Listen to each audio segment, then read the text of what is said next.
The crash and first contact. The sky burns with metal and dreams. Captain Marcus Vale had always believed that space was silent, but today it screamed. His reconnaissance ship tore through the atmosphere of planet designation XK-47 like a meteor made of twisted metal and broken hopes. The control panel sparked and died beneath his hands as he fought with controls that no longer obeyed logic or physics. Through the cracked viewport, he watched an alien world rush up to meet him with all the enthusiasm of a hungry predator. The impact drove every molecule of air from his lungs and painted stars across his vision. When consciousness crawled back to him, Marcus found himself hanging upside down in his pilot's harness, blood tracing lazy paths down his forehead. The acrid smell of burning electronics filled the cramped cockpit while something important hissed and leaked in the engine compartment behind him. His fingers fumbled with the release mechanism until the harness finally gave way, dropping him in an ungraceful heap onto what used to be the ceiling. Every movement sent fresh waves of pain through his ribs, but pain meant he was alive. Pain meant he still had a chance to make it home to the colonial fleet waiting in orbit around the system's gas giant. The forest breathes in colors unknown. The emergency hatch opened with a groan of protest, revealing a world that seemed to pulse with its own inner light. Massive trees stretched toward a lavender sky, their trunks covered in scales that shifted from deep purple to brilliant gold as Marcus watched. The air tasted sweet and electric, like the moment before a thunderstorm back on Earth. He stumbled away from the wreckage on legs that threatened to betray him with every step. His survival kit had been thrown clear during the crash, its contents scattered across the mossy ground like seeds of hope. The emergency beacon blinked uselessly, its signal blocked by the dense canopy overhead. His water rations had burst, leaving him with perhaps 6 hours before dehydration began to cloud his judgment. That's when he heard it, the sound of running water, clear and inviting as a siren's song. Marcus followed the sound through undergrowth that seemed to part before him, as if the forest itself wanted him to find what lay ahead.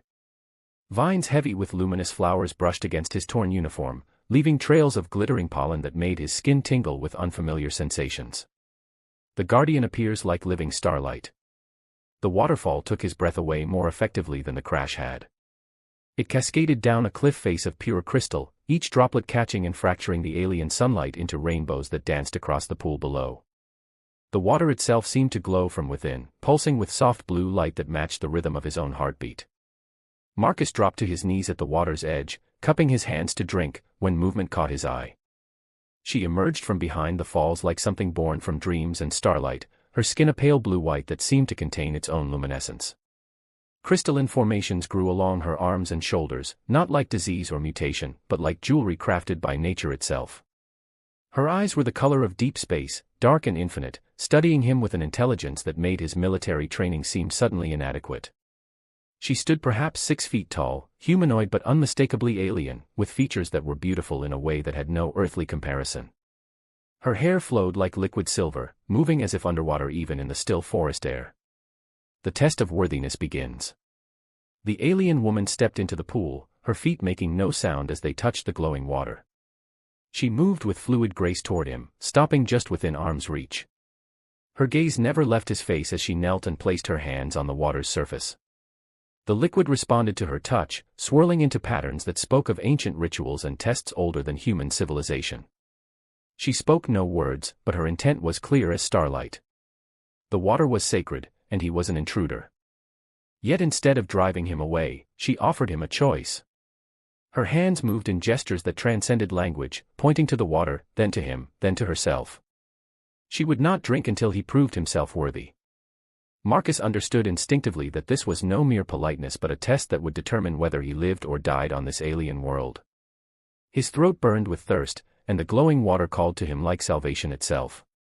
But something in her eyes warned him that this choice would change everything about who he was and who he might become. The ritual of trust and consequence. With hands that shook from more than exhaustion, Marcus cupped the sacred water and brought it to his lips. It tasted like liquid lightning and whispered promises, filling him with energy that seemed to flow directly into his bones. The alien woman watched every movement, her crystalline features reflecting his image like a living mirror. Only after he had drunk did she lower her own hands to the water, drinking with ritual precision that spoke of centuries of tradition. When she rose, droplets of the sacred liquid clung to her skin like fallen stars, and Marcus realized that he had just participated in something far more significant than a simple drink. She turned and began walking deeper into the forest, pausing only once to look back at him with those impossible eyes. The message was clear: follow or die alone in this beautiful, hostile world. Marcus pushed himself to his feet, his body already feeling stronger from the strange water, and followed the guardian deeper into mysteries that would reshape his understanding of the universe itself. The forest closed around them like a living cathedral, and Captain Marcus Vale, soldier of humanity, walked forward into a destiny written in starlight and crystal dreams. The sacred bond. The hidden sanctuary reveals its secrets. Nyxera led Marcus through paths that seemed to exist only when she walked them. The forest responded to her presence like a living thing, branches bending aside and flowers blooming brighter as she passed. Marcus struggled to keep pace, his human eyes barely able to track her fluid movements through the crystalline undergrowth. They climbed steadily upward, following streams of the glowing water that trickled down from hidden springs above. The air grew thinner but somehow richer, filled with microscopic crystals that sparkled in the filtered sunlight. Marcus found himself breathing easier despite the altitude, as if the very atmosphere was designed to sustain life in ways Earth's air never could. After what felt like hours, Nyxera stopped before what appeared to be a solid wall of living crystal. She placed her palm against the surface, and the formations began to shift and separate, revealing an entrance that pulsed with soft internal light. The opening was just large enough for them to pass through, and as Marcus stepped inside, he felt the weight of ages settling around him like a comfortable blanket. The sanctuary within took his breath away. The walls curved organically upward, their surfaces covered in patterns that seemed to tell stories in languages older than human speech. Pools of the sacred water reflected light that had no visible source, creating an atmosphere of perpetual twilight that felt both ancient and alive. The guardian's touch brings healing. Nyxera guided Marcus to a raised platform covered in what looked like moss but felt softer than any earthly plant. She gestured for him to sit, then knelt beside him with movements that spoke of ritual and reverence. Her eyes examined his injuries with professional detachment, but Marcus caught glimpses of something deeper in her expression, a concern that transcended mere duty. Her hands hovered over his wounded shoulder, and Marcus felt warmth radiating from her crystalline formations. Where her fingers traced the air above his cuts, the pain began to ebb like tide pulling back from shore. She whispered sounds that might have been words or might have been music, her voice carrying harmonics that resonated in his bones. When she finally touched him, her skin was warm despite its crystalline appearance. Her fingers moved with practiced precision, applying a substance that looked like liquid starlight to his wounds. The healing was immediate and profound, flesh knitting together under her ministrations as if time itself was bending to her will. Marcus watched her face as she worked, noting the concentration that furrowed her brow and the way her crystalline features caught and reflected the sanctuary's ambient light. She was beautiful in a way that defied human understanding, but more than that, she was kind in a way that needed no translation between species. Ancient stories written in light and stone. As his strength returned, Nyxera began to share her world with him through images that appeared in the pools around them. The water served as both mirror and window, showing Marcus visions of her people's history that stretched back millennia. He saw the crystal guardians in their prime, beings of light and living stone who protected the sacred waters that connected all life on their world. The images showed him how the guardians had once been many, their sanctuaries scattered across the planet like jewels in a crown. Each guardian was bound to their water source, drawing power from it and in return protecting it from those who would exploit its gifts. The water was more than mere liquid, it was the planet's life force, the medium through which all living things communicated and shared essence. But the visions also showed darkness creeping across their world. Other guardians had fallen or disappeared, their sanctuaries growing cold and lifeless. Nyxera was among the last of her kind, perhaps the very last, maintaining her vigil alone while the crystal network that had once spanned continents slowly faded into memory. Marcus felt a profound sadness wash over him as he understood the weight of loneliness she carried. She had been alone for longer than human civilization had existed, keeping faith with duties that no longer seemed to matter to anyone but herself. The language of hearts needs no words. As the alien day faded into something that might have been night, Nyxera prepared food that looked like crystallized fruit but tasted like the essence of sunshine itself. They ate in companionable silence, communication flowing between them through gestures and expressions that transcended the barriers of language. Marcus found himself studying her with growing fascination. The way she moved spoke of centuries of perfect control, but beneath that discipline he sensed a deep longing for connection that matched his own. She had saved him not because it was her duty, but because his presence had broken through the isolation that had defined her existence. When she caught him watching her, she didn't look away as he expected. Instead, she met his gaze with an intensity that made his heart race. Her crystalline features reflected his face like a living mirror, and in that reflection he saw not the hardened soldier he had always been, but something softer and more hopeful. She reached out slowly, giving him time to pull away, and traced the line of his jaw with one finger. Her touch was gentle as falling snow, but it ignited something in him that had nothing to do with the healing properties of her sacred water. This was attraction in its purest form, connection that required no common language because it spoke directly to the soul. The promise of tomorrow written in starlight. As the sanctuary's light dimmed to match the rhythm of night, Nyxera prepared a sleeping area for Marcus near one of the smaller pools. The surface of the water reflected stars that seemed too bright and too close to be real, creating a canopy of light above his makeshift bed. She settled herself nearby, close enough that he could hear her breathing but far enough to respect the boundaries between their species. Yet as sleep began to claim him, Marcus felt her presence like a warm blanket around his consciousness, protective and comforting in ways that had nothing to do with physical proximity. In his dreams, he swam through oceans of liquid starlight while a voice like crystalline bells whispered secrets of worlds beyond imagination. He dreamed of flying through caverns of living gem, of touching the face of beauty itself, of finding home in the most unlikely of places. When he woke briefly in the deep hours of night, he found Nyxera watching over him with eyes that held all the constancy of stars. She smiled when she saw him stir, an expression so human and yet so alien that it stopped his breath. In that smile, Marcus saw the promise of tomorrows he had never dared to imagine, and for the first time since his crash, he found himself hoping that rescue might be a long time coming. The sacred bond between guardian and protected had already begun to transform into something deeper, something that would challenge everything both of them believed about the boundaries between species and the nature of love itself. The Rivals Challenge. Storm clouds gather in crystal skies. Marcus woke to the sound of Nyxera's distress, a harmonic cry that resonated through the crystal walls like a bell tolling danger. She stood at the sanctuary's entrance, her body rigid with tension, crystalline formations along her arms glowing with agitated light. Through the opening, Marcus could see the sacred waterfall had changed, its usual blue radiance now flickering between colors like a warning beacon. The forest beyond trembled with an energy that made his skin prickle. Something was coming, something that made even this ancient sanctuary feel suddenly vulnerable.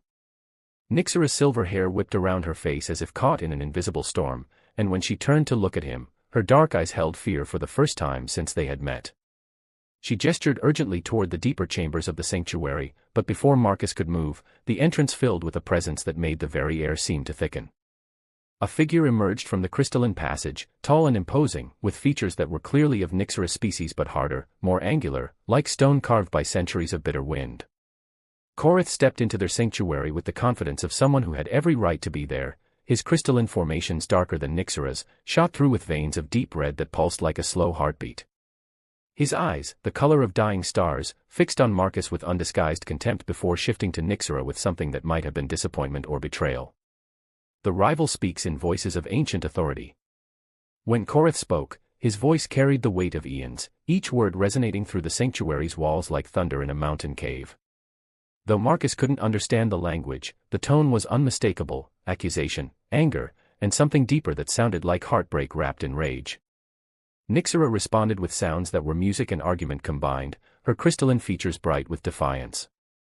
The two guardians faced each other across the sacred pool, their words creating ripples in the glowing water that formed patterns of meaning Marcus could almost grasp but never quite understand. As their exchange grew more heated, Marcus began to piece together the conflict. Korath's gestures toward him were dismissive, contemptuous, treating him like a contamination that had poisoned something pure. But when he looked at Nyxera, there was pain in those ancient eyes, the wound of someone who had been betrayed by the thing they cherished most. The argument reached a crescendo when Korath raised his hand, and the sanctuary's light dimmed in response to his power. He was stronger than Nyxera, Marcus realized with growing alarm. Whatever hierarchy existed among the Crystal Guardians, Korath clearly ranked above her, and he was here to reclaim what he saw as his territory. The challenge issued in crystal and flame. Korath's final words rang with the finality of a judge pronouncing sentence. He pointed at Marcus, then at the sanctuary's entrance, his meaning clear even across the barrier of language. The human would leave, or be removed.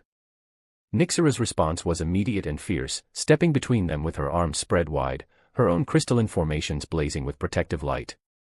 What followed was a display of power that made Marcus understand just how much Nyxera had been holding back during their time together.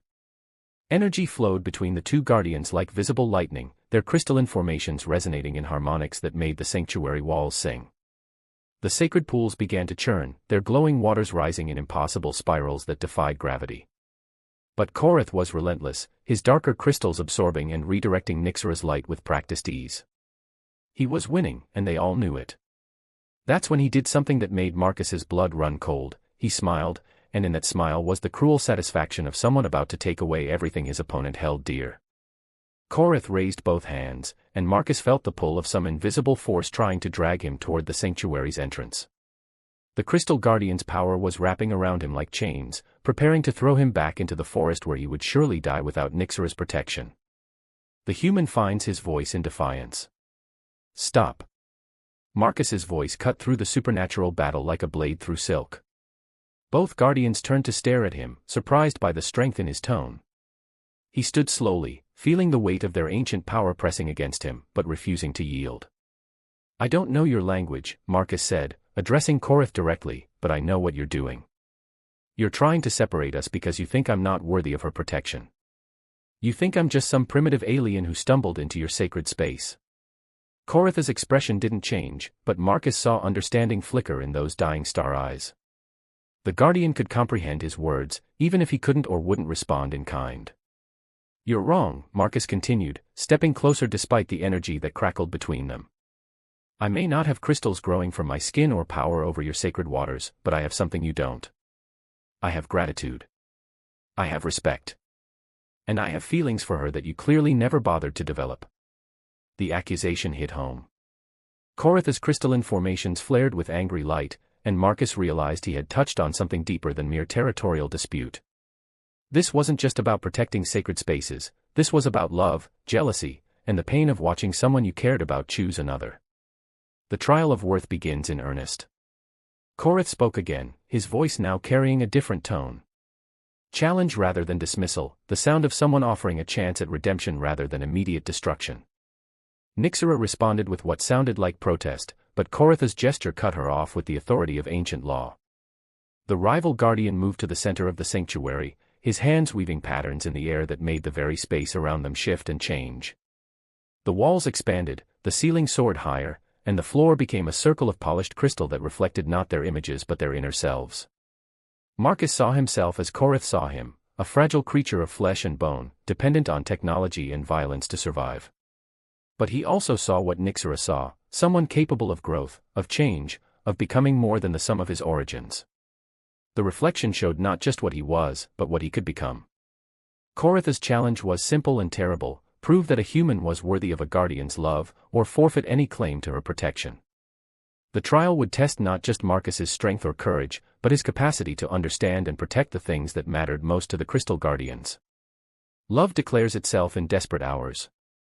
As the trial circle completed itself, Nyxera turned to Marcus with eyes that held all the pain of someone about to lose everything they had just discovered. She spoke his name, the first word of his language she had attempted, and in that single syllable was a universe of meaning. She loved him.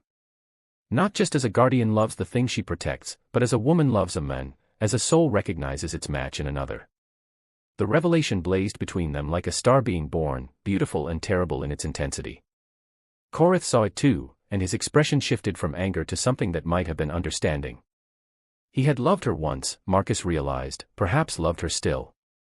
But she had never looked at him the way she was looking at the human now, with eyes that held the promise of shared tomorrows and the willingness to sacrifice everything for the chance to explore what lay between them. The trial would proceed, but now Marcus understood what he was really fighting for. Not just his life, not just his freedom, but the right to love and be loved by someone who had waited centuries to find him.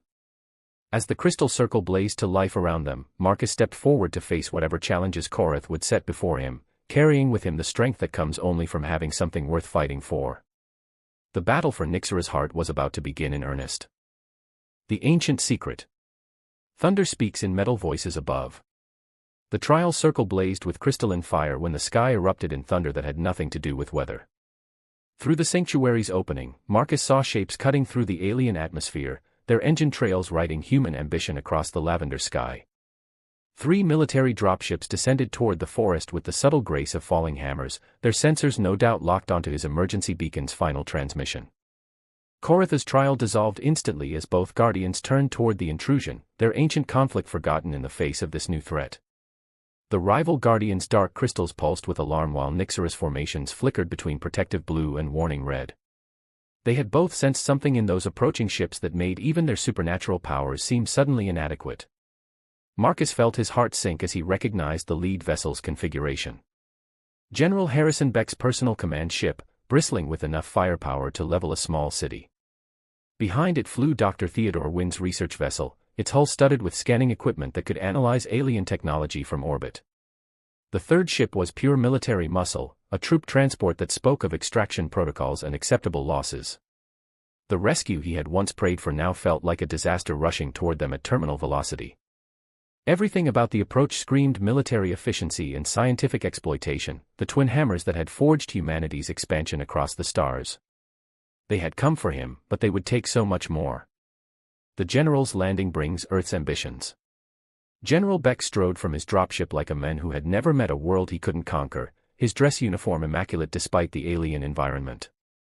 Behind him came Dr. Wynn, already scanning the crystalline trees with instruments that hummed with barely contained excitement.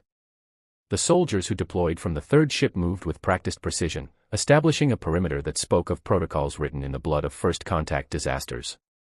Captain Vale, Beck's voice carried across the clearing with parade ground authority.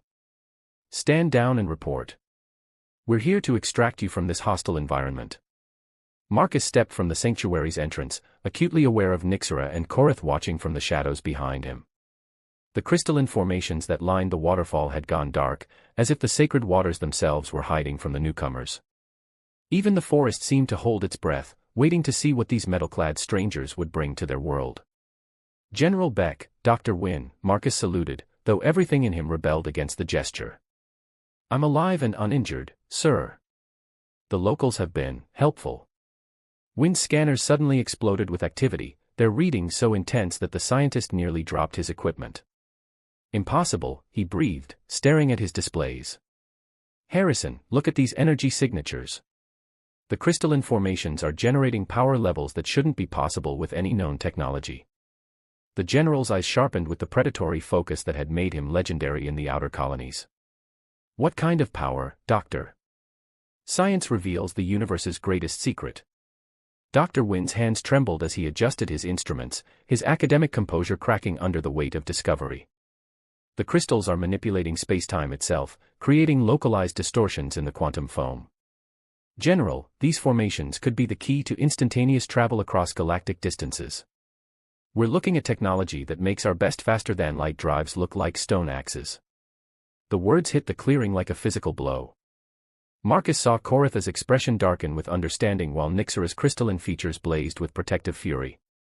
They knew what those words meant in human terms: exploitation, extraction, the reduction of their sacred heritage to mere technology to be harvested and mass-produced. General Beck's smile was the expression of a shark scenting blood in the water. Secure the area. I want a full survey team here within the hour. Dr. Wynn, begin your analysis. Captain Vale, you've done humanity a service by discovering this resource. It's not a resource, Marcus said, his voice carrying more authority than a captain should use with a general. These crystals are sacred to the local population. They're sentient beings who've been protecting this place for millennia. Beck's expression didn't change, but something cold flickered in his eyes. Sentient or not, Captain, our mission is clear. Humanity needs this technology to compete with the Zentharan Empire. We can't let sentiment cloud our judgment when the survival of our species is at stake. Behind Marcus, he heard Korath speak a single word in his ancient language, and suddenly every crystal formation in the clearing began to resonate with harmonics that made the human's teeth ache. The Guardian was preparing for war. The Guardian's true purpose stands revealed. Nyxora emerged from the sanctuary like liquid starlight given form, her presence immediately commanding the attention of every human in the clearing. Dr. Wynn's scanners went completely haywire, their readings spiking so high that several displays simply burned out. She moved with fluid grace toward the center of the clearing, and where her feet touched the ground, crystalline flowers bloomed in her wake. When she spoke, her words carried in perfect, accented English that made every human present freeze in shock.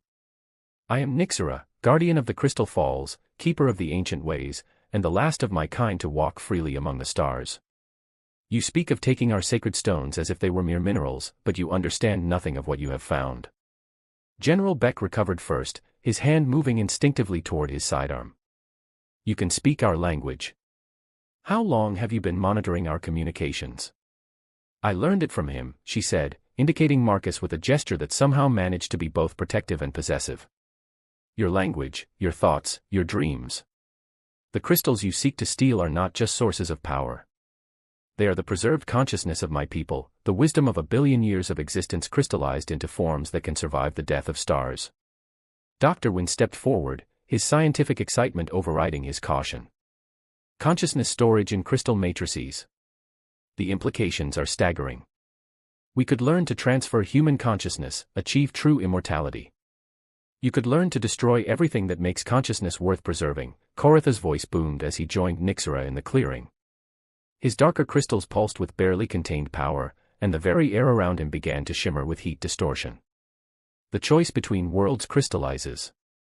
The standoff stretched like a taut wire between two worlds, two philosophies, two different definitions of what it meant to be alive. The humans saw opportunity, advancement, the tools needed to secure their species' future among the stars. The Guardians saw desecration, the rape of everything they held sacred, the reduction of their ancestors' wisdom to mere technology. Marcus stood in the center of it all, caught between the uniform he had worn with pride and the woman whose love had shown him what it meant to truly live. General Beck's expectations pressed against him like a physical weight, while Nyxera's dark eyes held the trust she had placed in him despite every logical reason to see him as just another human invader. "Captain Vale," Beck's voice carried the edge of command that had sent thousands of soldiers to their deaths in humanity's name. "You have a duty to your species. Step away from the aliens and let us complete our mission." But Dr. Wynne's scanners had detected something else, something that made his face go pale with sudden understanding. "General, the power readings are increasing exponentially. If these beings decide to defend themselves, the energy release could sterilize this entire continent." Marcus looked at Nyxera, seeing in her crystalline features the reflection of everything beautiful and terrible that hung in the balance. She had shown him a different way to exist, a harmony between power and wisdom that humanity had never learned. But she was also preparing to die rather than see her people's legacy perverted into weapons of conquest. Ancient powers awaken in crystal hearts. The sacred waterfall behind them began to sing, its crystalline voice joined by others hidden throughout the forest. The very planet was awakening to the threat in its midst, calling upon powers that had slumbered since the last guardians fell. The air itself began to crystallize, forming geometric patterns that spoke of mathematics beyond human comprehension. Korith raised his hands, and Marcus felt the weight of eons pressing down on the clearing. The rival guardian's dark crystals blazed with the light of dying stars, and when he spoke, his words carried the authority of someone prepared to end everything rather than see it corrupted. "You have one chance, humans. Leave now, with your captain and your memories intact, or face the judgment of the Crystal Throne. We have watched civilizations rise and fall like waves upon the shore. Yours will be no different if you choose the path of exploitation over the way of harmony." General Beck's hand closed on his weapon, but before he could draw it, Marcus stepped forward, placing himself directly between the humans and the Guardians. The choice that would determine the fate of two species now rested in the hands of one man who had learned to love beyond the boundaries of his own kind.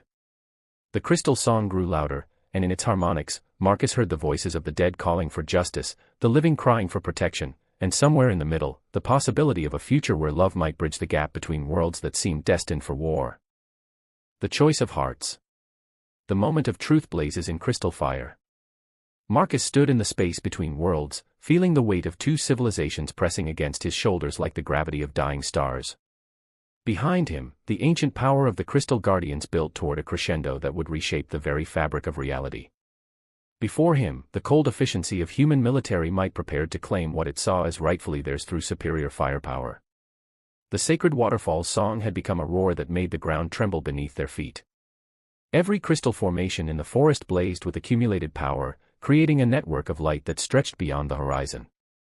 This was the planet's immune system awakening, preparing to sterilize the infection that threatened its most sacred spaces. General Beck's soldiers had their weapons trained on the Guardians, but their hands shook as they tried to aim at targets that seemed to exist partially outside normal space. Dr. Wynne's remaining scanners painted readings that defied every law of physics he had ever studied, showing energy levels that should have been impossible for anything smaller than a star. Marcus felt Nyxera's presence behind him, her crystalline heart beating in rhythm with his own mortal pulse. She had trusted him with everything, shown him wonders beyond human imagination, offered him a love that transcended the boundaries between species. Now she waited to see if that trust had been misplaced. The captain's declaration shakes two worlds. General Beck, Marcus said, his voice cutting through the rising harmonic storm with startling clarity. I hereby resign my commission in the Colonial Defense Force, effective immediately. The words fell into the clearing like stones dropped into still water, sending ripples of shock through both human and Guardian witnesses. Beck's face darkened with fury while several soldiers exchanged uncertain glances. Dr. Wynne looked up from his instruments with an expression of academic fascination, as if watching a particularly interesting experiment unfold. Captain Vale, you're clearly suffering from alien influence, Beck snapped, his hand tight on his weapon. Stockholm Syndrome, neural manipulation, something. Step away from the hostiles and let us extract you for proper medical evaluation. Marcus shook his head, feeling a strange peace settle over him as the decision crystallized in his mind. I'm not influenced, General. I'm awake. For the first time in my adult life, I'm seeing clearly instead of through the filter of human superiority and military doctrine. He turned slightly, addressing both groups with equal authority. These beings aren't hostiles. They're guardians of something we don't understand and have no right to take. Their crystals aren't just technology to be harvested, they're the preserved souls of an entire civilization. What you're proposing isn't resource extraction, it's grave robbing on a planetary scale. Love finds its voice in defiance. Nyxera stepped forward, her crystalline features blazing with emotions too complex for any single language to express. When she spoke, her words carried harmonics that resonated in the bones of every person present, human and Guardian alike. Marcus of the Stars, she said, using the name she had given him during their quiet moments in the sanctuary. You would abandon your people for me. For us. Knowing that this choice will make you an exile from everything you have ever known. He turned to face her fully, seeing his reflection multiplied endlessly in her crystalline formations. In those reflections, he saw not the soldier he had been but the man he was becoming, someone capable of growth beyond the limitations of his birth species. I'm not abandoning anything, he said. I'm choosing to evolve. To become something more than human ambition wrapped in uniform and duty. You showed me that there are ways to exist that don't require conquest and exploitation. I want to learn those ways, even if it takes me a lifetime. Behind him, he heard General Beck's sharp intake of breath. Captain, think about what you're saying. Humanity needs this technology to survive. The Zentaran Empire won't hesitate to use every advantage against us. We can't afford to let sentiment cloud our strategic judgment. Marcus didn't turn around, keeping his eyes locked with Nyxera's. And what happens to our humanity, General, if we become no different from the enemies we fight? If we turn into the very thing we claim to be protecting our colonies from? Ancient wisdom offers unexpected paths. Koritha's voice boomed across the clearing, carrying undertones that spoke of decisions reached across eons of consideration. The rival Guardian's dark crystals had shifted from threatening red to contemplative amber, and when he moved, it was with the deliberate pace of someone who had found an unexpected solution. There is another way, he said, his words now clearly translated by the crystal network that connected all their minds. The ancient protocols speak of times when two species might walk the path of symbiosis rather than conquest. But it requires sacrifice from both sides, and trust that neither has yet earned. Dr. Wynne looked up from his instruments with desperate hope. What kind of symbiosis?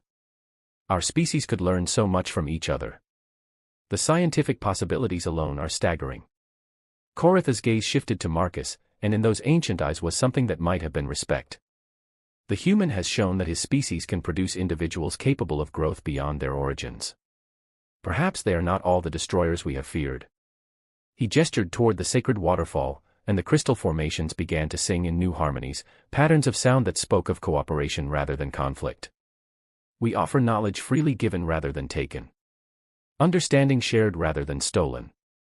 But only if your people can accept that some things are too sacred to be possessed, even by those who would use them for good. the new alliance forged in crystal and trust. General Beck's expression cycled through disbelief, anger, and finally grudging calculation. He was a military man, but he was also a pragmatist who understood the difference between victory and Pyrrhic success. The power readings from Dr. Wynne's scanners made it clear that any attempt to take the crystals by force would result in casualties that would make the mission a strategic disaster. "What exactly are you proposing?" he asked, his voice carefully neutral. Nyxera stepped forward, her hand finding Marcus's with a gesture that spoke of partnership rather than possession. "A embassy. A place where our peoples can meet and learn from each other without the poison of conquest or the fear of exploitation. Your Marcus would serve as the bridge between our worlds, carrying understanding in both directions. And in return?" Beck's military mind immediately sought the quid pro quo. "Knowledge," Korith replied. "Freely shared wisdom of the stars, including ways to travel between them that do not require the destruction of our sacred crystals. We have had eons to study the universe, human general. We know paths you have not yet imagined." Dr. Wynne practically vibrated with excitement. "Think of it, Harrison. A research partnership that could advance human science by centuries. Clean energy, consciousness transfer, faster-than-light travel without the need for exotic matter. All of it ethically obtained through cooperation rather than exploitation. Hearts choose their home among the stars." As the crystal song softened into something that sounded almost like celebration, Marcus felt the last of his old life falling away like a discarded uniform.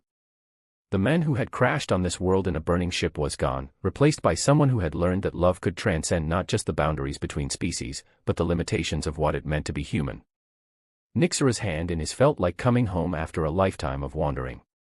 Her crystalline features reflected the light of the sacred waterfall, and in that light he saw their future written in harmonies of possibility and wonder. "I accept the position of cultural liaison," he said formally, addressing General Beck while his eyes remained locked with Nyxera's. "With the understanding that my loyalty is now to the bridge between our peoples rather than to any single species' interests."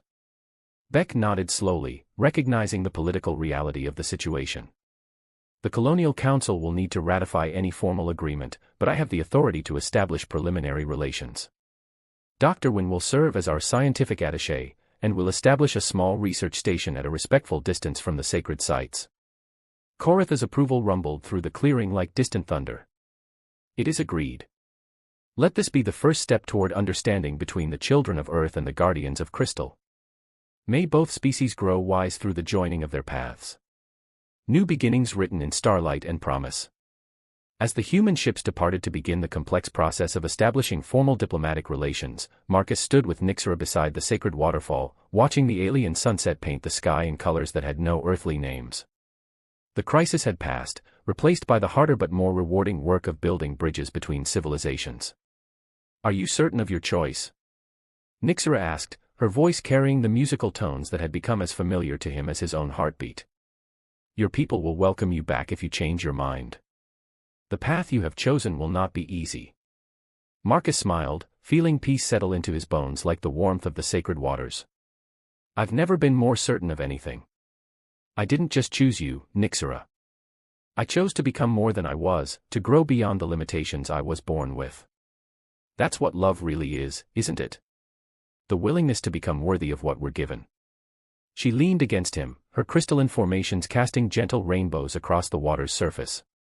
"Among my people, there is a saying, the heart that opens to the universe finds the universe opening in return.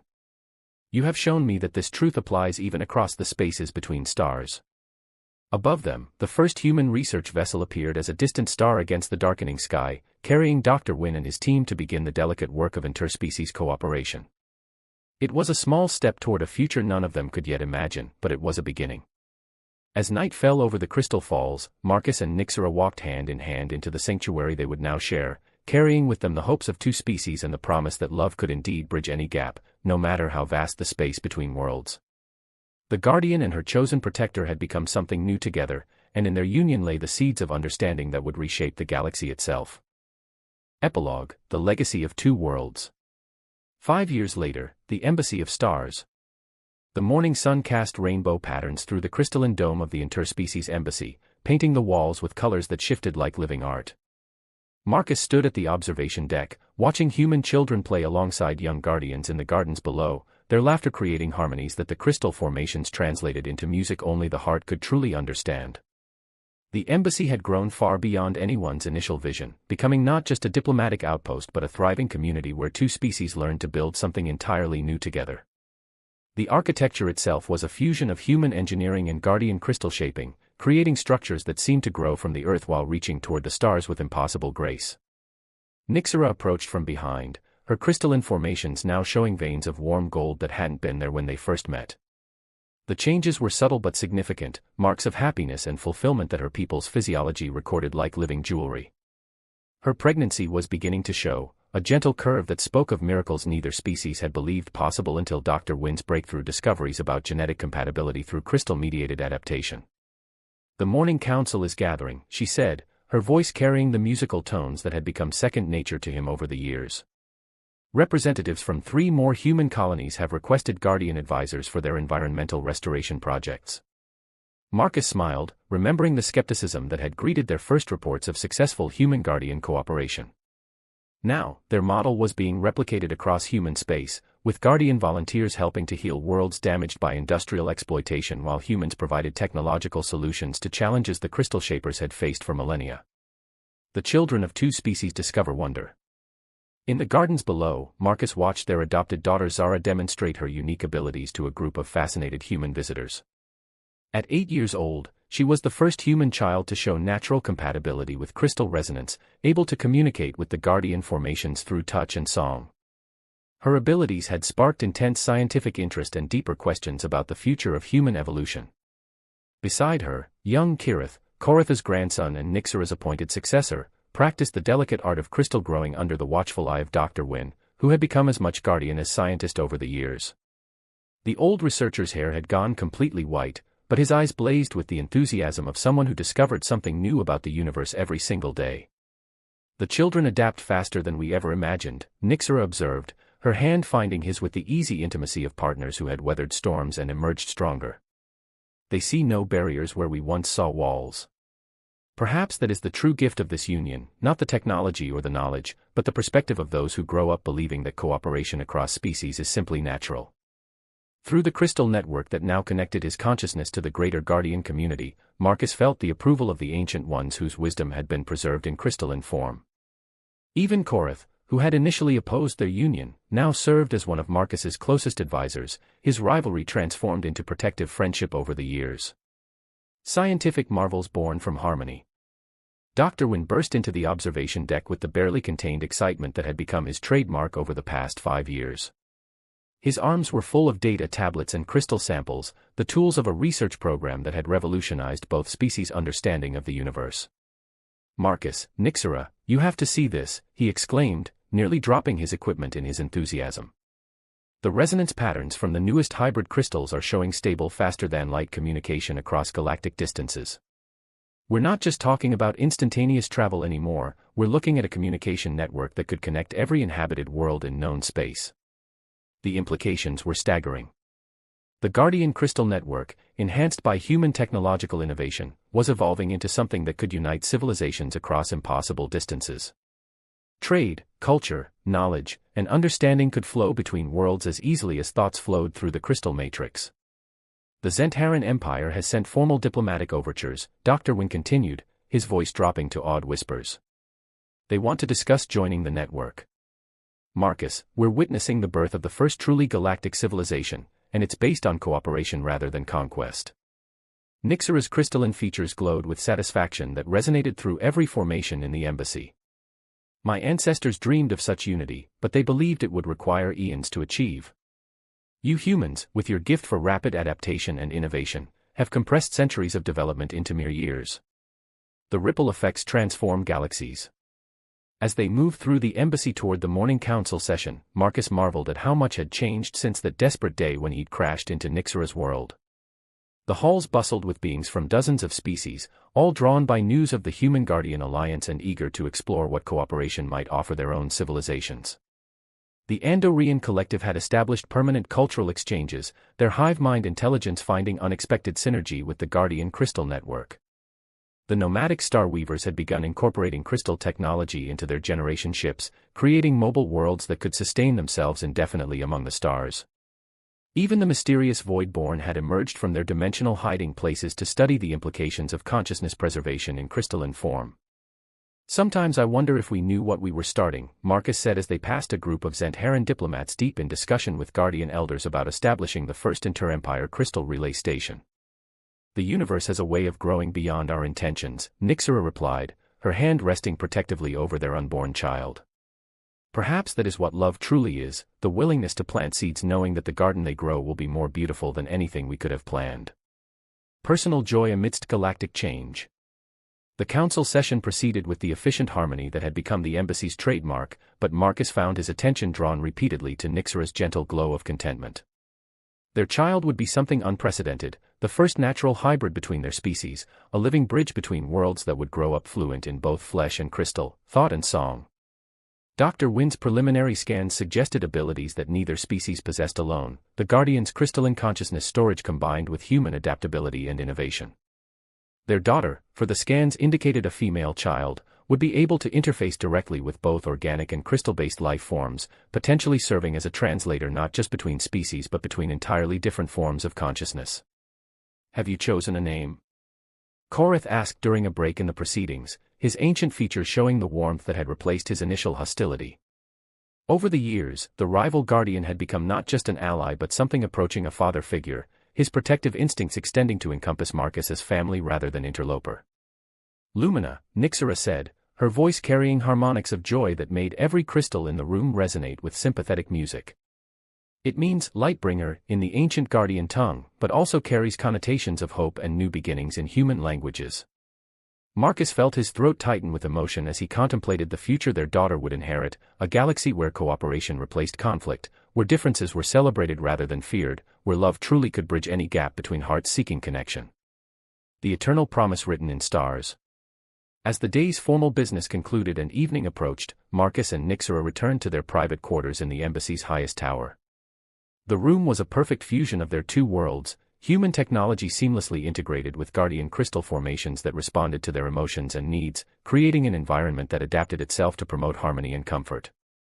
Through the transparent walls, they could see the lights of the expanding settlement below, where humans and Guardians worked side by side to build something that had never existed before. Gardens glowed with bioluminescent plants from a dozen worlds, while crystal formations sang lullabies to children who would grow up believing that the universe was meant to be shared rather than conquered. "Do you ever regret it?" Nyxera asked as they settled together on their crystalline viewing platform, her body warm against his in the gathering twilight. "The choice you made that day. Everything you gave up to be here with me."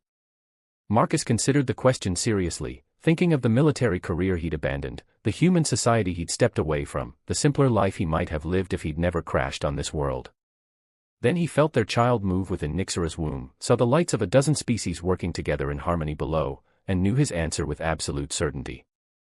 "I didn't give up anything," he said, holding her close as the first stars appeared in the alien sky above them. "I traded a smaller version of myself for the chance to become something larger. I exchanged the limitations of one species for the possibilities that exist when love refuses to acknowledge boundaries."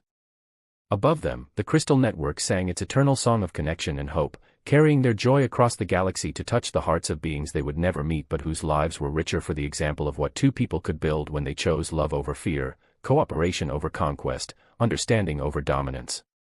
The Guardian and her human had become something new together, and in their union lay the promise that the universe itself was vast enough to hold every dream, strong enough to support every hope, and loving enough to welcome every heart willing to open itself to the infinite possibilities that waited among the stars. The end. In the years that followed, the embassy became the heart of a galactic federation built on principles of mutual respect and shared growth. Marcus and Nyxera's daughter Lumina grew to become the first ambassador of species, helping to establish peaceful contact between civilizations across the galaxy. Their love story became legend, proof that sometimes the greatest discoveries come not from conquering new worlds, but from opening our hearts to the wonders that have been waiting to welcome us home.